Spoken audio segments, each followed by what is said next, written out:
Doctor Mohammad Yunus তিনি চীন সফরে গিয়েছেন, তার সঙ্গে নাকি সবকিছু ঠিকঠাক যাচ্ছে না, যেখানে নাকি তাকে প্রায় অপমানিত হতে হয়েছে। এদিকে এবার চীন গিয়ে ভয়ঙ্কর তুপের মুখে পড়েন ডক্টর ইউনুস। অপমানিত হয়ে ক্ষমতা হারাতে চলছেন। বাংলাদেশ আবারও উত্তাল হয়েছে, শিক্ষার্থী সাধারণ জনগণ ভয়ঙ্কর রূপ নিয়েছে। সেই পুরনো কথাটাই মনে পড়ে যায়, ভাঙবো তবু মচকাবো না। এখন আমাদের ইউনুস সাহেবের অবস্থাটা যেন ঠিক সেটারই উল্টো। তিনি এখন এতটাই মচকে পড়েছেন যে নিজের অবস্থান টিকিয়ে রাখার জন্য মরিয়া হয়ে উঠেছেন, এমনকি নিজের সম্মান বিসর্জন দিতেও তিনি রাজি। জলদি বিপ্লব করো, চুপমুখে সরাও। কারণ এই সেনা প্রধানই কিন্তু চুপমুখে রেখেছে প্রেসিডেন্টের স্বাক্ষর ছাড়া কোনো সরকারি চাকরিজীবীর কোনো চাকরি যায় না। প্রফেসর ইউনুস যদি সেনা প্রধানকে বিতাড়িত করতে চায়, চাকরি থেকে বরখাস্ত করতে চায়, তাহলে কিন্তু চূড়ান্ত স্বাক্ষরটা লাগবে কিন্তু প্রেসিডেন্টের। এই প্রথম মাননীয় প্রধান উপদেষ্টা প্রফেসর ইউনুস চেষ্টা করেও একটা বিষয় পারেনি, ব্যর্থ হয়েছে। কিন্তু শেষ পর্যন্ত যা ঘটেছে এটা এদেশের জনগণ, জামাত শিবির তাদের জন্য যুগান্তকারী সুখবর, বিরাট সুখবর। ইউনুসের শান্তিপ্রিয় ইউনুসের যুদ্ধকালীন মহড়ায় সমস্ত ছবি আমরা ধাপে ধাপে আপনাদেরকে দেখিয়েছি। হ্যাঁ, তার জন্য অনেকভাবে চিন্তার ভাঁজ বোধহয় অন্তর্বর্তী সরকারের কপালে রয়েছে ঠিকই, কিন্তু আমরা যেটা সত্যি সেটাই দেখাচ্ছি। একদিকে রমজান মাস, আইন শৃঙ্খলার দিকটা আরো অনেক বেশি গুরুদায়িত্বের সঙ্গে পালন করতে মরিয়া সেনাপ্রধান ওয়াকারুজ্জামান। হয়তো ওনাকে আমরা সমালোচনা করি, অনেকে অসম্মানও করি। শেখ হাসিনা সুদি ইউনুস ডাকতেন, পদ্মা সেতুতে চুবাইতে চাইছেন। বিএনপি তারা মনে মনে সুদি ইউনুস ডাকছেন, কমেন্টেও ডাকছেন। সুযোগ পেলে চুবানোর প্রক্রিয়াটা আপনারাও করবেন।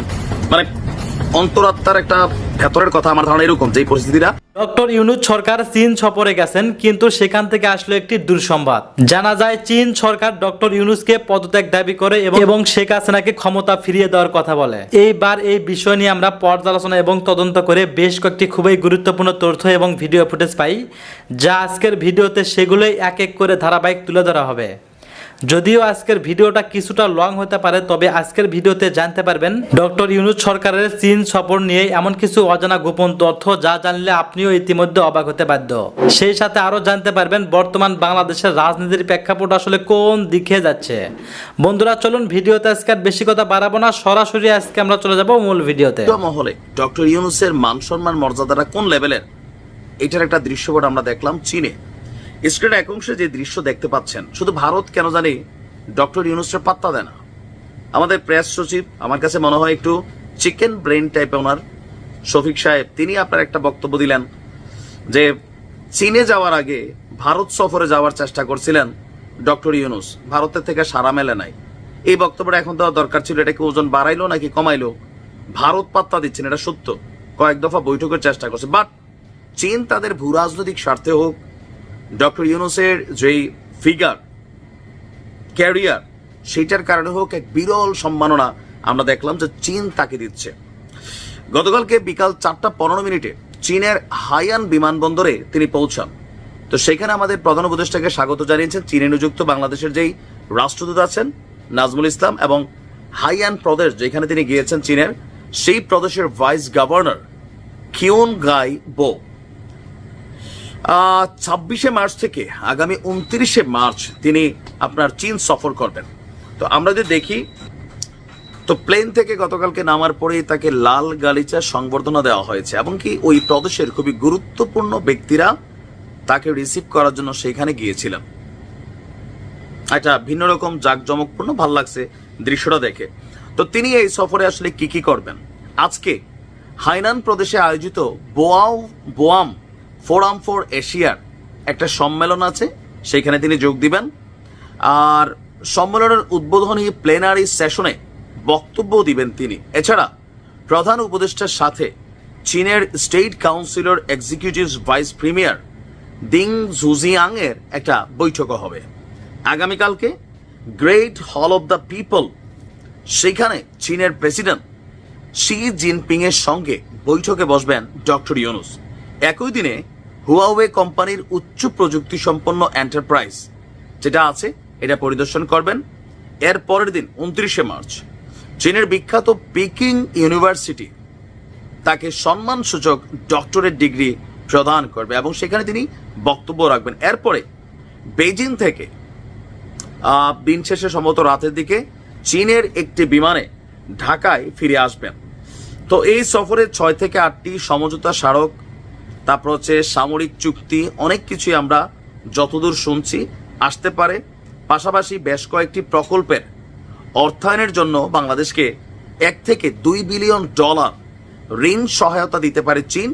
এছাড়া মোংলা বন্দরের আধুনিকায়নে যে অর্থের দরকার সেটারও সাপোর্টিং আসতে পারে। খারাপ না, এবার দেশের জন্য যেটাই আসে খারাপ না, তবে এই টাকাগুলা যেন সঠিকভাবে কাজে লাগে। আমাদের সরকারগুলা বিদেশ থেকে প্রচুর ঋণ করে কিন্তু অর্ধেক মাইরা দেয়। আর আমরা বিশ্বাস করি ডক্টর ইউনূসের সরকার যে টাকাগুলো আনবেন সঠিকভাবে কাজে লাগাবেন। দক্ষিণ এশিয়ার ভূরাজনৈতিক পরিমণ্ডলে এই মুহূর্তে সবচেয়ে গুরুত্বপূর্ণ সফরটা ডক্টর মোহাম্মদ ইউনূস দিয়েছেন চায়নাতে, যে সফরকে কেন্দ্র করে ইন্ডিয়ান সোশ্যাল মিডিয়া থেকে শুরু করে ইন্ডিয়ান প্রোপাগান্ডা মিশন সবচেয়ে উপর স্তরে অবস্থান করছে এই মুহূর্তে। ইন্ডিয়ান অ্যাঙ্কর থেকে শুরু করে ইন্ডিয়ান জার্নালিস্ট কিংবা ইন্ডিয়ান যতগুলো পলিটিশিয়ান এবং রিটায়ার্ড মিলিটারি অফিসার রয়েছেন তারা সম্মিলিতভাবে মূলত ডিসইনফরমেশন ক্যাম্পেইন চালু করে দিয়েছে বাংলাদেশের বিপক্ষে। ঠিক একইভাবে গ্লোবাল জিওপলিটিক্যাল পার্সপেক্টিভে ডক্টর মোহাম্মদ ইউনূসের এই সফর অনেক গুরুত্ব বহন করে, কারণ ইন্দো প্যাসিফিক ওশান কেন্দ্রিক যতগুলো ইস্যু রয়েছে তার সবগুলোর কেন্দ্রে একটা গুরুত্বপূর্ণ পয়েন্ট হচ্ছে বাংলাদেশ। কিভাবে গুরুত্বপূর্ণ পয়েন্ট এবং কেনই বা ইন্ডিয়ার এই সফরকে নিয়ে সবচেয়ে বেশি অরিড রয়েছে এবং কেনই বা বাংলাদেশের জন্য এই সফর একটা মাইল ফলক হয়ে যাচ্ছে এবং আগামী দিনগুলোতে বাংলাদেশ চায়নার রিলেশনের ক্ষেত্রে একটা বড় ধরনের পাথেয় হয়ে থাকবে এই সফর, তার সব কিছু উঠে আসবে আজকের ভিডিওতে। জানতে চাইলে পুরো ভিডিওটি দেখুন অ্যান্ড ততক্ষণ পর্যন্ত আমাদের চ্যানেলটি সাবস্ক্রাইব করে সঙ্গে থাকুন। অ্যান্ড চাইলে আমাকে ফলো করতে পারেন টুইটারে, যেখানে সবচেয়ে বেশি প্রোপাগান্ডা থেকে শুরু করে সব কিছু আপনি দেখতে পান এবং ইন্টারন্যাশনাল রিলেশনে যত ন্যারেটিভ রয়েছে তার সব কিছু মূলত টুইটার থেকেই হয়। তাই ফেসবুক থেকে শুরু করে অন্যান্য সোশ্যাল মিডিয়াতে আপনি সময় দেন কিন্তু টুইটারে অ্যাটলিস্ট নিজের প্রেজেন্স রাখেন, সেটা কাজে দেবে। দক্ষিণ এশিয়ার ভূরাজনৈতিক প্রেক্ষাপটে বাংলাদেশ থেকে ডক্টর মোহাম্মদ ইউনূসের চায়না সফরের এই অংশটাকে ক্লিয়ারলি বুঝতে হলে আপনাকে 4টা অ্যাঙ্গেলে টোটালি এটাকে বিশ্লেষণ করতে হবে। যার প্রথমটাই হচ্ছে বাংলাদেশ কেন্দ্রিক চায়না সফর এবং চাইনিজ রিলেশন, চায়না কেন্দ্রিক বাংলাদেশের প্রধান উপদেষ্টা চায়না সফর এবং চাইনিজ রিলেশন, একইভাবে প্রতিবেশী দেশ হিসেবে ইন্ডিয়া কেন্দ্রিক যত ধরনের সমস্যা রয়েছে সেগুলো ইন্ডিয়ার পার্সপেক্টিভে বিবেচনা করা কিংবা ইন্ডিয়ার দিক থেকে বাংলাদেশের সাথে সম্পর্ক, একইভাবে গ্লোবাল পার্সপেক্টিভে মূলত আমেরিকা এবং ইন্দো প্যাসিফিক ওশান কেন্দ্রিক যত ধরনের ইস্যু রয়েছে সেগুলো কেন্দ্রিক চিন্তা করা। তাহলে আপনি বুঝতে পারবেন এই সফর কতটা গুরুত্বপূর্ণ হয়ে আছে এবং পেছনের কারণগুলো কি। শুরুতেই বাংলাদেশ কেন্দ্রিক চিন্তা করলে এখানে বেশ কয়েকটা ইস্যু প্রথম অংশে জড়িয়ে রয়েছে, যার অন্যতম প্রধান একটা হচ্ছে ইকোনমি এবং ইকোনমিক্যাল ইস্যুগুলো সলভ করা, যার প্রধান অংশে মূলত চায়না আমাদের সবচেয়ে বড় সহযোগী। এই মুহূর্তে বাংলাদেশে ইনভেস্টমেন্ট বলেন কিংবা ফরেন এইড বলেন অথবা ফরেন ইনভেস্টমেন্ট পাশাপাশি যত ধরনের ঋণের কথাই চিন্তা করেন তার সব ক্ষেত্রে মূলত চায়না সবার থেকে এগিয়ে রয়েছে এবং চায়নার ক্রেডিট লাইনটা বাংলাদেশের ইতিহাসেও সর্বোচ্চ অবস্থানে অবস্থান করছে। একইভাবে বাংলাদেশের ইনফ্রাস্ট্রাকচারগত যত ধরনের ডেভেলপমেন্ট রয়েছে তার প্রত্যেকটা প্রান্তে আপনি চায়নাকে খুঁজে পাবেন, সেটা পদ্মা সেতু থেকে শুরু করে রেল লিঙ্ক প্রজেক্ট কিংবা আমাদের রেল ইনফ্রাস্ট্রাকচার থেকে শুরু করে রোড ইনফ্রাস্ট্রাকচার, সব ক্ষেত্রে চায়নার ইনভেস্টমেন্ট রয়েছে। এমনকি চায়নার ইনভেস্টমেন্ট রয়েছে আমাদের এনার্জি সেক্টরেও। তাই প্রত্যেকটা প্রান্তে আপনি চায়নাকে ছাড়া ইনভেস্টমেন্ট রিলেটেড ডেভেলপমেন্টের কথা যত কিছুই চিন্তা করেন তার কোনোটাই ফলপ্রসূ হওয়ার চান্স নেই, কারণ চায়না এখানে সর্বাগ্রে জড়িয়ে আছে আমাদের সাথে। ইনফ্যাক্ট আমাদের ক্রেডিট লাইনের সবচেয়ে বড় ঋণগুলো মূলত চায়না থেকে এসে যাচ্ছে। প্রধান উপদেষ্টার এবারের সফরের অন্যতম বড় একটা পার্ট জুড়ে ডেফিনেটলি থাকবে হচ্ছে তিস্তা প্রজেক্ট, যে তিস্তা প্রজেক্টকে মূলত ধরা হচ্ছে উত্তরবঙ্গের মানুষের লাইফ লাইন। আগামীর দিনগুলোতে হয়তো তিস্তা প্রজেক্ট কেন্দ্রিক উত্তরবঙ্গের ইকোনমির সবচেয়ে বড় ধরনের পরিবর্তনের দিকে যেতে পারে। তিস্তা প্রজেক্টে অ্যাকচুয়ালি কি থাকছে, কিভাবে থাকছে এবং আগামীর দিনগুলোতে তিস্তা প্রজেক্ট কেন্দ্রিক বাংলাদেশের ডেভেলপমেন্ট কেমন হতে পারে এটা নিয়ে পূর্বে আমি একটা ভিডিও করেছিলাম, যেটা আপনি এখানে দেখতে পাচ্ছেন এবং সেই ভিডিওটাতে ক্লিক করে আপনি ডিটেলস জেনে নিতে পারেন। তবে এইটুকু বলতে পারি মাল্টি ডাইমেনশনের তিস্তা প্রজেক্ট মূলত হচ্ছে আগামীর দিনে উত্তরবঙ্গের একটা লাইফলাইন এবং আমাদের পানিজনিত যত সমস্যা রয়েছে এবং ইন্ডিয়ান পানি নিয়ে যত দাদাগিরি রয়েছে তার সবচেয়ে বড় সলিউশন মূলত তিস্তা প্রজেক্ট। সেই তিস্তা প্রজেক্ট যদি সাইন নাও হয় তবে এটা নিয়ে আলোচনা হবে, এই ব্যাপারে কোনো সন্দেহ নেই এবং আগামীর দিনগুলোতে হয়তোবা এই তিস্তা প্রজেক্ট কেন্দ্রিক কোনো বড় ধরনের সমাধান আসতেও পারে। তিস্তা প্রজেক্টের বাইরে যদি চিন্তা করেন বাংলাদেশের জন্য সবচেয়ে বড় সমস্যা মূলত হচ্ছে রোহিঙ্গা, যে 1.5 মিলিয়ন রোহিঙ্গা বাংলাদেশে অবস্থান করে যাচ্ছে এই মুহূর্তে, তাদের পুনর্বাসন হচ্ছে বাংলাদেশের জন্য সবচেয়ে বড় চ্যালেঞ্জ এবং সেই চ্যালেঞ্জ মোকাবেলায় বাংলাদেশের সবচেয়ে বড় সারথি হতে পারে মূলত চায়না। কেন চায়না? তার অন্যতম প্রধান উত্তর হচ্ছে চায়না ছাড়া এই অঞ্চলে মিয়ানমারের সাথে এতটা ভালো রিলেশন আর কারো নেই। ইনফ্যাক্ট বাংলাদেশের মতো করে মিয়ানমারের সবগুলো ইনফ্রাস্ট্রাকচার প্রজেক্টে মূলত চায়নার অবদান সবচেয়ে বেশি, সেটা সেটা কাঠমান্ডু সরকার থেকে শুরু করে আরাকান আর্মির ডেভেলপমেন্ট কিংবা আরাকান আর্মিকে অস্ত্র থেকে অর্থ যে কোনো কিছু দিয়ে সহায়তা করা, সব কিছুতে মূলত চায়না সেখানে অবস্থান করে যাচ্ছে।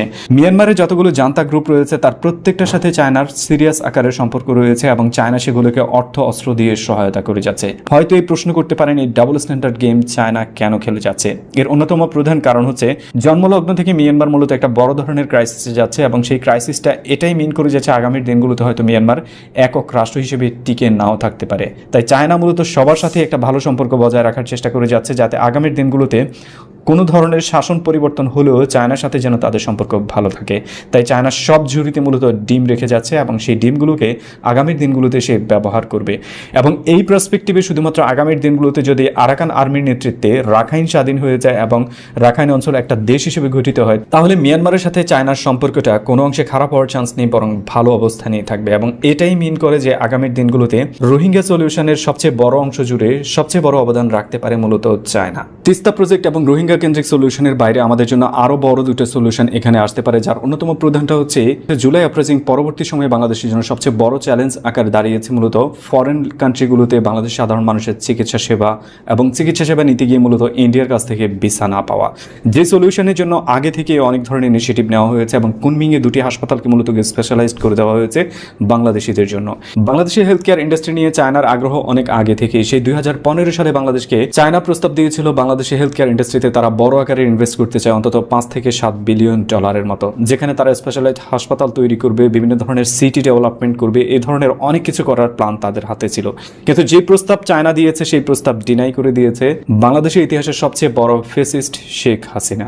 এর পেছনের অন্যতম প্রধান কারণ ছিল বাংলাদেশে যদি চায়না তাদের হেলথ কেয়ার ইন্ডাস্ট্রিতে বড় ধরনের ইনভেস্টমেন্ট করে, তবে বাংলাদেশে সবচেয়ে সহজলভ্য চিকিৎসা সেবা বাংলাদেশের মানুষ পাবে এবং এতে করে বাংলাদেশের মানুষ আর কখনো ভারতে মেডিকেল ট্যুরিজমের জন্য যাবে না। আর মেডিকেল ট্যুরিজমের জন্য যদি বাংলাদেশের মানুষ না যায়, তাহলে ভারত তার সবচেয়ে বড় মেডিকেল ট্যুরিস্টটাকে হারাবে এবং ভারতের স্বার্থ রক্ষায় মূলত হাসিনা কখনো চায়নাকে এই ইনভেস্টমেন্ট করতেই দেয়নি এবং এই প্রজেক্টগুলোকে আটকে দিয়েছে। জাস্ট আন্দাজ করুন কি ঘটেছিল। এবং ডক্টর মোহাম্মদ ইউনূসের মুহূর্তে এসে সেটা হওয়ার সম্ভাবনা খুবই ক্ষীণ এবং চায়না বাংলাদেশে হেলথ কেয়ার ইন্ডাস্ট্রিতে বড় ধরনের ইনভেস্টমেন্ট করতে যাচ্ছে বলেই মোটামুটি নিশ্চিত। ঠিক একইভাবে চায়না জিডিআই প্রজেক্টের অন্যতম প্রধান একটা টার্গেট হচ্ছে গ্রিন ডেভেলপমেন্ট বা গ্রিন এনার্জি ডেভেলপমেন্ট, যার একটা অংশ জুড়ে অনেক আগে থেকেই বাংলাদেশ চায়না বড় ধরনের আলোচনা চালিয়ে যাচ্ছে এবং আপনি দেখতে পেয়েছেন লঙ্গি বাংলাদেশে ইনভেস্ট করতে যাচ্ছে। পৃথিবীর সবচেয়ে বড় সোলার প্যানেল প্রস্তুতকারী প্রতিষ্ঠান মূলত লঙ্গি। সেই লঙ্গির মতো করে আরও অসংখ্য প্রতিষ্ঠান বাংলাদেশে ইনভেস্ট করবে বলে ধারণা করা হচ্ছে এবং ডক্টর মোহাম্মদ ইউনূসের সাথে চায়নার বড় ধরনের টেক জায়ান্ট থেকে শুরু করে বড় বড় কোম্পানিগুলোর একটা কোলাবোরেশন হওয়ার চান্স রয়েছে সেখানে এবং সেখানেই হয়তো ইনভেস্টমেন্ট রিলেটেড অনেক কিছুই সম্পূর্ণ হতে পারে। একইভাবে আগামীর দিনগুলোতে মাল্টিপোলার ওয়ার্ল্ডের একটা বড় অংশ জুড়ে রয়েছে ব্রিক্স এবং সেই ব্রিক্সে বাংলাদেশে জয়েন করার নিয়ে কথাবার্তা বলার চান্স রয়েছে। যদি নাও হয় তাতেও মূলত একটা ইনিশিয়েটিভ মূলত হওয়ার চান্স রয়েছে এবং বিআরআই প্রজেক্ট কেন্দ্রিক যতগুলো প্রজেক্ট বাংলাদেশে চলমান রয়েছে সেগুলো ত্বরান্বিত এবং সেগুলোর অর্থ ছাড়ের ব্যাপারে হয়তো বা কথাবার্তা হওয়ার চান্স রয়েছে। সো এইটুক পর্যন্ত বাংলাদেশ পার্সপেক্টিভে চায়নার কাছ থেকে পাওয়া না পাওয়ার সব কিছু।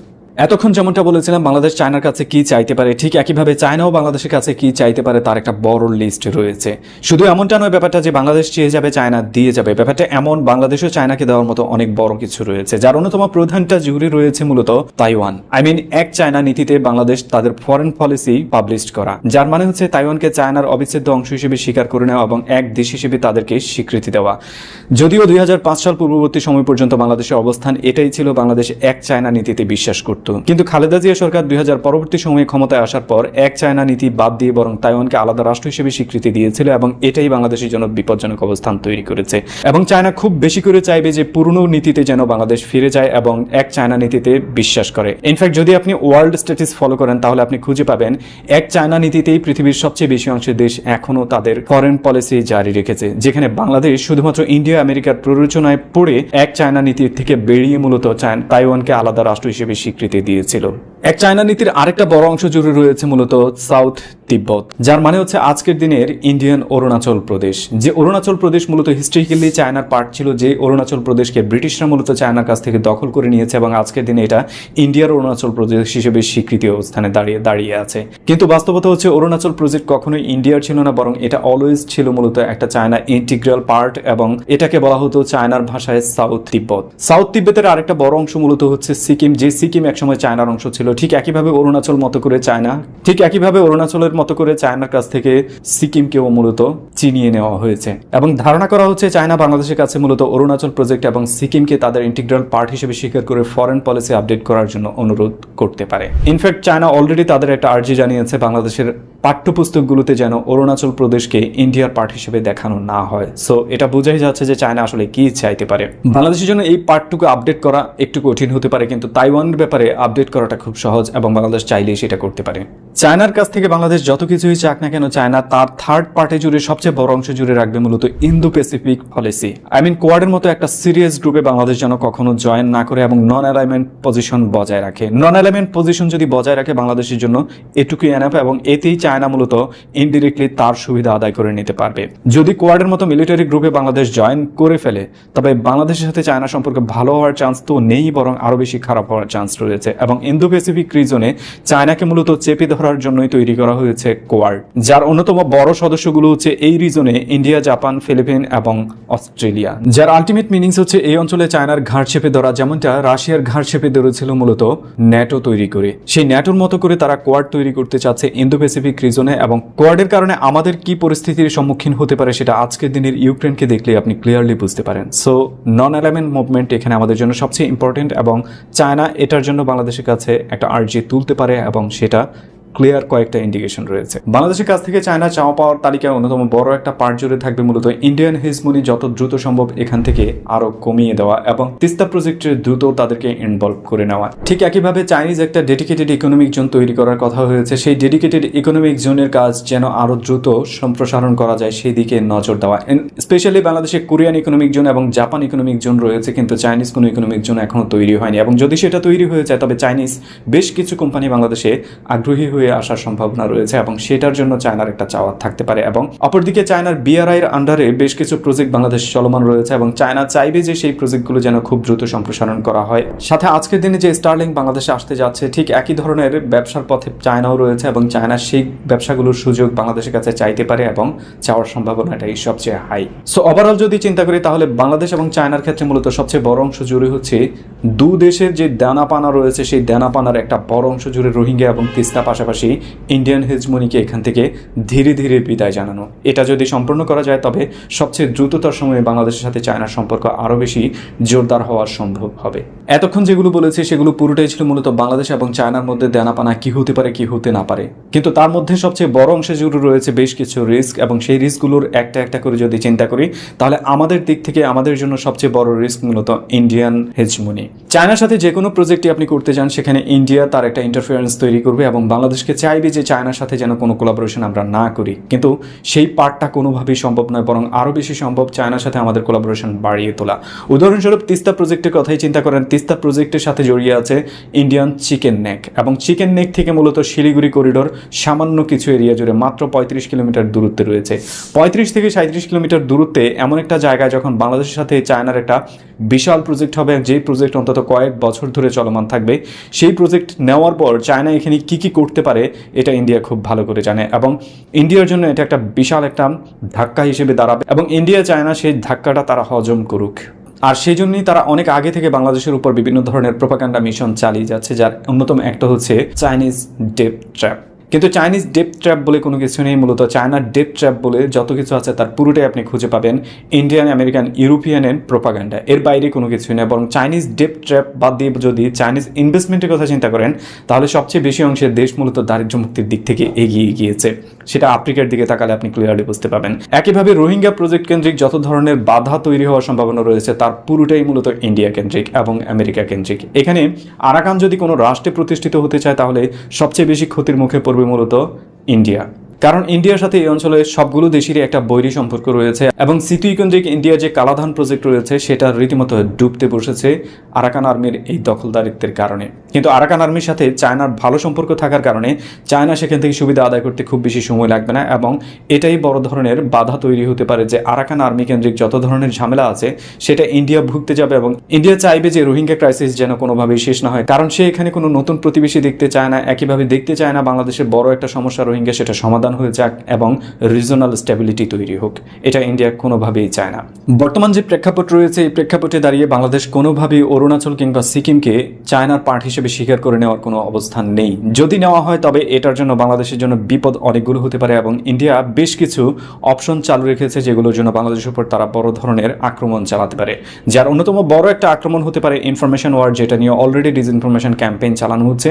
এতে বাংলাদেশের ভাবমূর্তি ক্ষুণ্ণ করার জন্য যত ধরনের অপশন রয়েছে তার সবগুলো তারা ব্যবহার করবে এবং রিজনালি নয় বরং আমাদের ইন্টারনাল ইস্যুতে ইন্টারফেয়ার করে বাংলাদেশের ডিস্টেবিলাইজেশন তৈরি করার চান্সটা অনেক হাই লেভেলে অবস্থান করে যাচ্ছে, যা অলরেডি আপনি দেখতে পাচ্ছেন।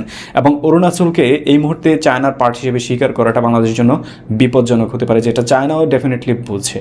অপরদিকে বিআরআই কেন্দ্রিক যতগুলো প্রজেক্ট রয়েছে হাসিনা আমল থেকেই মূলত সেই প্রজেক্টগুলোকে স্লো গতিতে কাজ সারানোর চেষ্টা করা হচ্ছে। আগামী দিনগুলোতে সেই প্রজেক্টগুলোতে বাধা তৈরি করার সব ধরনের আয়োজন ইন্ডিয়া করবে এবং এগুলো আমাদের জন্য রিস্ক। চায়নার সাথে সুসম্পর্কে গ্লোবাল পার্সপেক্টিভে আমাদের জন্য যে বিপদগুলো অপেক্ষা করে যাচ্ছে তার মধ্যে অন্যতম বড়টা হচ্ছে মূলত America. United state of America কোনোভাবেই চায় না চায়নার সাথে কোনো ধরনের কোলাবোরেশন করে কোনো দেশ ভালো অর্থনীতির দিকে এগিয়ে যাক, কারণ আগামীর দিনগুলোতে চায়নার ইকোনমি হয়তো খুব দ্রুতই আমেরিকাকে টপকে যাওয়ার চান্স রয়েছে। কারণ যেই আমেরিকার ঋণ এই মুহূর্তে প্রায় $35 ট্রিলিয়ন ছাড়িয়ে গেছে, সেই আমেরিকার জন্য যে কোনো ধরনের ইকোনমিক্যাল সলিউশন অনেক বেশি কঠিন। ঠিক একইভাবে চায়নার সাথে যদি কোলাবোরেশন হয়ে যায় কিংবা চায়নার সাথে বড় ধরনের কোনো কোলাবোরেশনে বাংলাদেশ যায়, বাংলাদেশের ইকোনমিতে হয়তো এগিয়ে যাবে কিন্তু বড় মার্কেট হারাবে মূলত আমেরিকা এবং আমেরিকা সেটা হতে দিতে চায় না। তাই আমেরিকা বড় ধরনের ট্যারিফ সংযোগ করতে পারে বাংলাদেশের উপর, যা বাংলাদেশের জন্য বিপজ্জনক পরিস্থিতি তৈরি করবে এবং সেই দিকগুলো বিবেচনায় বাংলাদেশের উচিত হবে যে কোনো ধরনের সিদ্ধান্ত খুব সূক্ষ্ম মাথায় চিন্তা ভাবনা করে নেওয়া। অপরদিকে ইন্দো প্যাসিফিক ওশান কেন্দ্রিক যত ধরনের অ্যালাইনমেন্ট রয়েছে কোয়ার্টস রয়েছে সেগুলোতে বাংলাদেশকে অনেক আগে থেকেই প্রস্তাব দেওয়া হয়েছে। বাংলাদেশ যদি সেই প্রস্তাবে রাজি না হয় তবে ডোনাল্ড ট্রাম্পের সবচেয়ে বড় অপশন সে ব্যবহার করতেও পারে, যেটা হচ্ছে 25% ট্যারিফ। সো বাংলাদেশে আরএমসি সেক্টর থেকে শুরু করে অন্যান্য ছোট ছোট যতগুলো সেক্টর রয়েছে আমেরিকাতে সবচেয়ে বেশি এক্সপোর্ট করে যাচ্ছে, সেগুলোকে টার্গেট করে যদি ট্যারিফ অ্যাড করা হয় তবে বাংলাদেশের ইকোনমির জন্য সবচেয়ে বড় বিপজ্জনক অবস্থান তৈরি হতে পারে এবং এই একটা সাইডকে টার্গেট করে ইন্ডিয়ান ইনফ্লুয়েন্স আমেরিকাতে কাজ করতে পারে। আপনি অলরেডি জানেন যে ইন্ডিয়া বড় ধরনের একটা ক্যাম্পেইন চালাচ্ছে আমেরিকান পলিটিশিয়ান থেকে শুরু করে যত ধরনের ডিসিশন মেকার রয়েছে তাদের হাত করে বাংলাদেশ বিরোধী যে কোনো ধরনের কার্যক্রম আমেরিকাতে চালাতে, এবং সেটা তারা করতেও পারে। তো আমাদের রিস্কি পার্ট অনেকগুলো রয়েছে। চায়নার সাথে কোলাবোরেশন আমাদের রিস্কি পার্টের সবচেয়ে বড় অংশ জুড়ে রয়েছে ইন্ডিয়া, তারপরের অংশ জুড়ে রয়েছে আমেরিকা এবং আমেরিকান হেজমনি এবং আমেরিকান প্রপাগান্ডার সাথে ইন্ডিয়ান প্রপাগান্ডা যোগ হয়ে বাংলাদেশের বিরুদ্ধে অ্যাকশন নেওয়া। অপরদিকে এই ইস্যুকে কেন্দ্র করে বাংলাদেশের মাইনরিটি ইস্যু কেন্দ্রিক যে কোনো ধরনের সিদ্ধান্ত চাপিয়েও দিতে পারে আমেরিকা এবং সেটা সম্ভাবনা অনেক high. So moral of the story, Bangladesh চায়নার কাছে অনেক কিছু চাইতে পারে, অনেক কিছু আশা করতে পারে। সেই আশার বাড়িতে স্বপ্ন কতটা বাস্তবায়ন করা সম্ভব হবে সেটা আসলে সময়ই বলে দিবে। তবে এখন পর্যন্ত যতগুলো আন্দাজ করা গেছে তার মধ্যে তিস্তা প্রজেক্ট এবং রোহিঙ্গা ইস্যু থাকবে টেবিল টপার অপশন। এর বাইরে আর একটা অপশন বাংলাদেশের জন্য বড় হয়ে আসতে পারে, সেটা হচ্ছে মিলিটারি কোঅপারেশন। বাংলাদেশের মিলিটারি ইন্ডাস্ট্রিয়াল কমপ্লেক্সের প্রায় 70 to 80% মূলত চাইনিজ ইকুইপমেন্টে ভর্তি। সেখানে ট্যাঙ্ক থেকে শুরু করে কামান কিংবা মিসাইল যত কিছু চিন্তা করেন তার সবকিছুই মূলত চাইনিজ ভর্তি। সেই চাইনিজ প্রকিউরমেন্টের আরো একটা বড় অংশ জুড়ে মূলত আমাদের আগামীর দিনগুলোতে আসতে যাচ্ছে মূলত ফাইটার জেট কিংবা attack helicopter. Chinese fighter jet এবং চাইনিজ অ্যাটাক হেলিকপ্টার বাংলাদেশে আগামীর দিনে জয়েন করতে পারে। ইনফ্যাক্ট চাইনিজ এইসব মিলিটারি ইন্ডাস্ট্রিয়াল কমপ্লেক্স যখন বাংলাদেশ অ্যাডপ্ট করবে সেটা বড় ধরনের বাধা হয়ে দাঁড়াবে ইন্ডিয়ার জন্য, কারণ ইন্ডিয়ার কাছে এই মুহূর্তে বাংলাদেশে বাইরাক্তার ড্রোন নিয়ে যে পরিমাণ টেনশন দেখা দিয়েছে, সেখানে J-20 কিংবা J-10C অথবা চাইনিজ সফিস্টিকেটেড ড্রোনগুলো যদি বাংলাদেশে আকাশে উঠতে থাকে তবে এটা ইন্ডিয়ার জন্য বিশাল আকারের বিপদ ডেকে আনবে এবং ইন্ডিয়া চায় না কোনোভাবেই সেই বিপদটা হোক, অ্যান্ড সেই জন্যই তারা আরো বড় আকারের একটা ডিসইনফরমেশন ক্যাম্পেইন বাংলাদেশের বিরুদ্ধে চালু রেখেছে।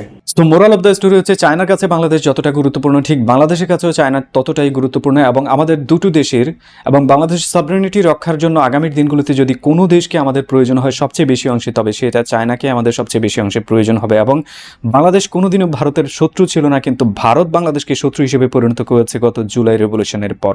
আপনি যদি গত দুদিন ধরে শুধুমাত্র ভারতীয় মিডিয়াগুলোকে ফলো করেন তাহলে আপনি খুঁজে পাবেন তাদের ভেতরে যে সিরিয়াস একটা কান্না অবজার্ভ করা যাচ্ছে এবং তারা যে কত বেশি কষ্ট পাচ্ছে যে শুধুমাত্র বাংলাদেশ চায়নার সাথে বড় ধরনের কোঅপারেশনে যাচ্ছে সেটা তারা হজমই করতে পারছে না। আপনি পালকি শর্মা থেকে শুরু করে এনডিটিভি এমনকি বড় বড় যতগুলো নিউজ জায়ান্ট রয়েছে তারা সবাই, এবং নরেন্দ্র মোদী মনে করে যাচ্ছে 71-এ আমাদের যে স্পিরিট রয়েছে সেটা মানেই হচ্ছে প্রো ভারত নট বাংলাদেশ।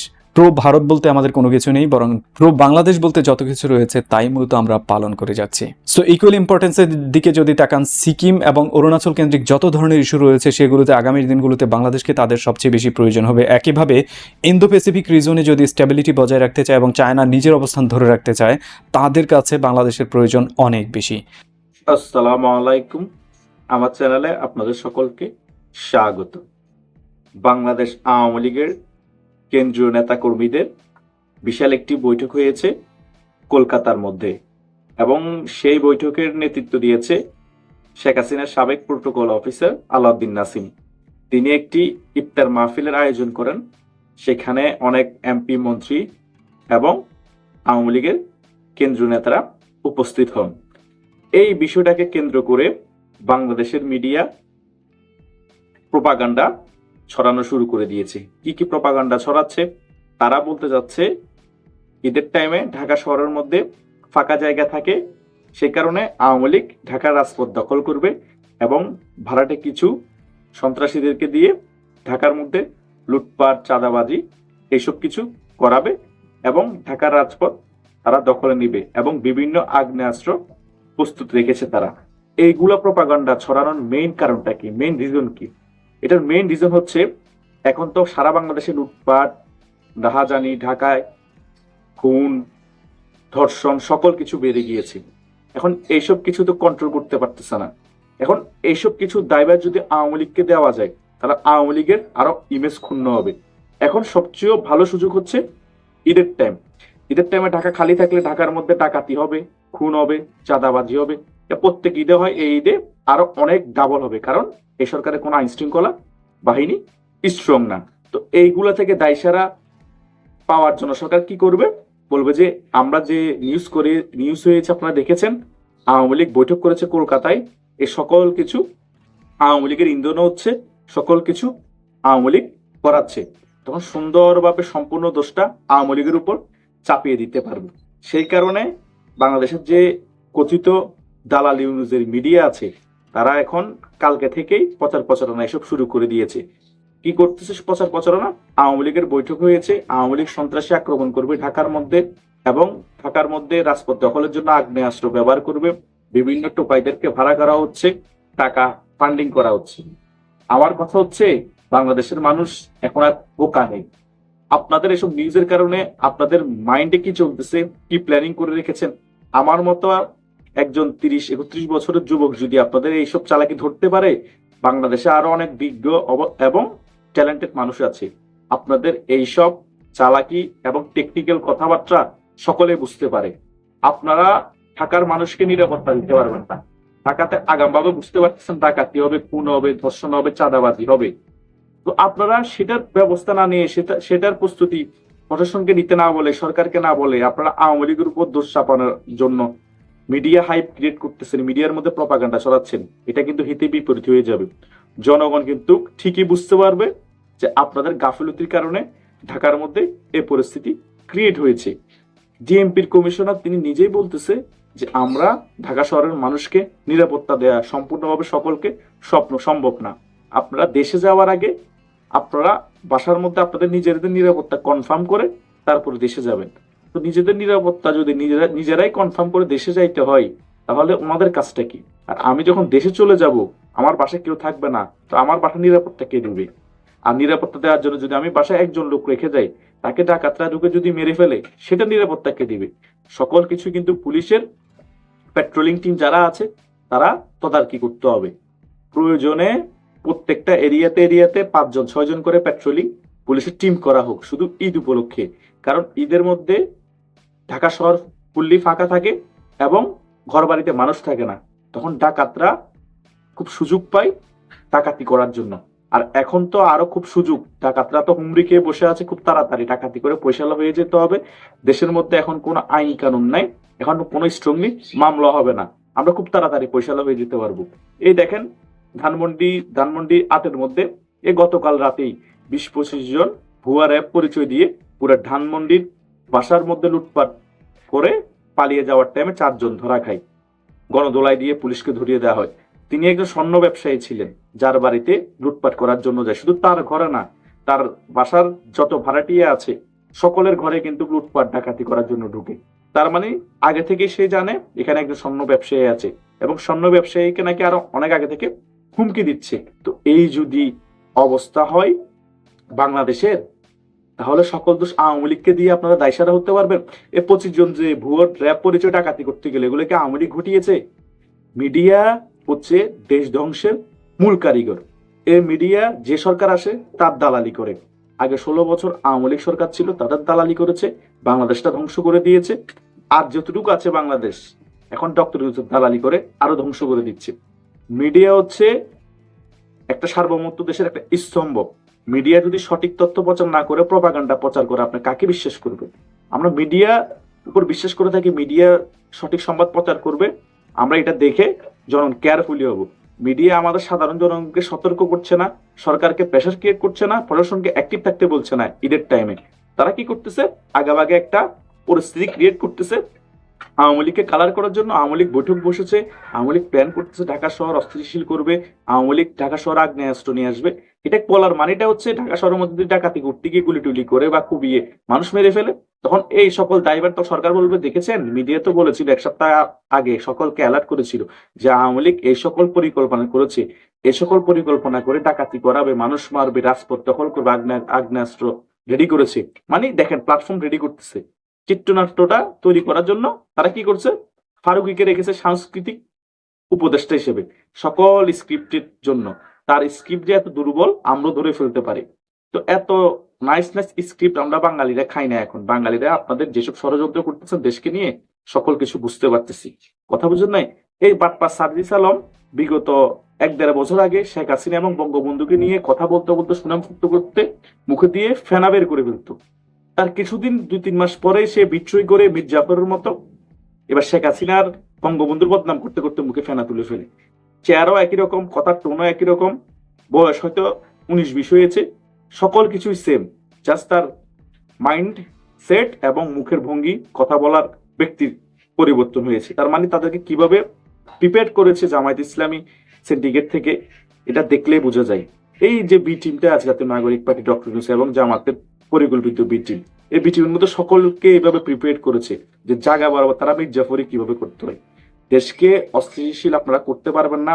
দেশের যে পরিস্থিতি সামনে হবে সেটা আপনারা চাইলে কঠোর হস্তক্ষেপ করে দমন করতে পারেন। এসব সন্ত্রাসীদেরকে সন্ত্রাসী করার জন্য আপনারাই উস্কিয়ে দিচ্ছেন, আওয়ামী লীগের উপর দোষটা চাপিয়ে দেওয়ার জন্য। আওয়ামী লীগ রাজনৈতিক দল, আওয়ামী লীগ সন্ত্রাসীদেরকে প্রশ্রয় দেয় না এবং ডাকাতদেরকে প্রশ্রয় দেয় না। আওয়ামী লীগ বলে না ঘরে গিয়ে ডাকাতি করতে, র‍্যাব পরিচয় দিয়ে ডাকাতি করছে। আপনারা আওয়ামী লীগের উপর দোষারোপ করার জন্য যেসব মিডিয়া ট্রায়ালিং করাচ্ছেন এটা বুমেরাং হয়ে যাবে। এখনো সময় আছে, এসব প্রপাগান্ডা থেকে সরে আসুন। আর বাংলাদেশের যেসব মিডিয়া এসব প্রপাগান্ডা ছড়াচ্ছেন টিআরপির জন্য, আপনাদেরও কিন্তু ভবিষ্যৎ ভালো না। কথা বুঝেন নাই? আপনাদের চ্যানেলের ভবিষ্যতে কিন্তু অন্ধকার এসব গুজবের কারণে। আর বাংলাদেশ আওয়ামী লীগ এমন একটি সংগঠন, বাংলাদেশ আওয়ামী লীগ কিভাবে ফিরে আসতে হয়, বাংলাদেশ আওয়ামী লীগ কিভাবে আন্দোলন সংগ্রাম করে মাঠে টিকে থাকতে হয় সকল কিছু জানে। বাংলাদেশ আওয়ামী লীগ এসব প্ল্যান করে সন্ত্রাসী কার্যকলাপ করা লাগে না।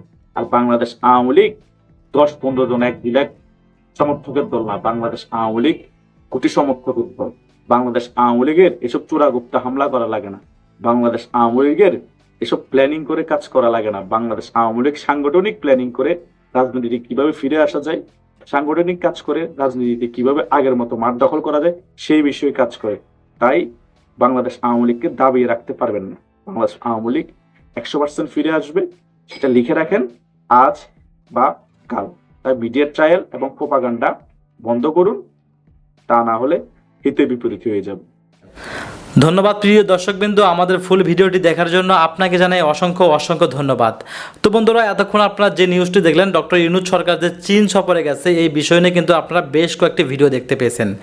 এই ডক্টর ইউনূস সরকারের চীন সফর নিয়ে আপনাদের কাছে কী মন্তব্য অবশ্যই কমেন্ট বক্সে কমেন্ট করতে ভুলবেন না। আর হ্যাঁ, এমন নিত্য নতুন আপডেট খবর সবার আগে পেতে চাইলে এখনই আমাদের এই পিচ্চি সাকিব ইউটিউব চ্যানেলটি সাবস্ক্রাইব করুন। ধন্যবাদ।